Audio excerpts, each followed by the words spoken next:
ভাবুন তো, আপনি দোকানে গেলেন শুধু একটা চা খেতে, আর দোকানদার আপনাকে বলল চা ফ্রি, কিন্তু বসে গল্প করলে 20 টাকা। শুনে হাসি পাচ্ছে, কিন্তু ইন্ডিয়াতে এমন অদ্ভুত ব্যবসার আইডিয়া সত্যিই দেখা যায়। এই দেশের কিছু দোকানদার এমন সব বুদ্ধি বের করে যা শুনলে মানুষ একসাথে হাসেও আবার অবাকও হয়। কোথাও এমন চায়ের দোকান আছে যেখানে দোকানদার চা বানানোর সময় নিজেই গান গাইতে শুরু করে। মানুষ শুধু চা খেতে না, তার লাইভ কনসার্ট দেখতে আসে।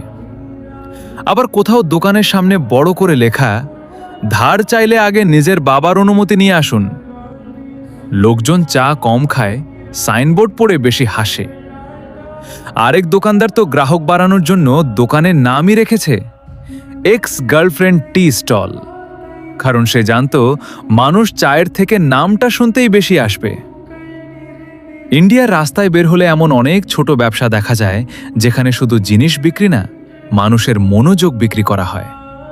কেউ অদ্ভুত স্টাইলে ডাকে, কেউ মজমজার কথা বলে, কেউ আবার দোকানের সামনে এমন পোস্টার লাগায় যা দেখলে দাঁড়িয়ে পড়তেই হয়। এক দোকানে লেখা ছিল, মোবাইল দেখে হাঁটলে ধাক্কা খাবেন, কিন্তু আগে 1 কাপ চা খেয়ে যান। এমন ক্রিয়েটিভ আইডিয়াই অনেক সাধারণ দোকানকে ভাইরাল করে দেয়। কিন্তু এর পেছনে একটা বড় সত্যও আছে।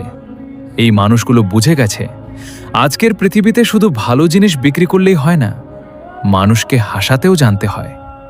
কারণ মানুষ যেখানে আনন্দ পায় সেখানেই বারবার ফিরে আসে। তাই ইন্ডিয়ার এই পাগলাটে দোকানদাররা শুধু ব্যবসা করছে না, ওরা প্রমাণ করছে বুদ্ধি আর হাসি একসাথে থাকলে ছোট দোকানও মানুষের মনে জায়গা করে নিতে পারে।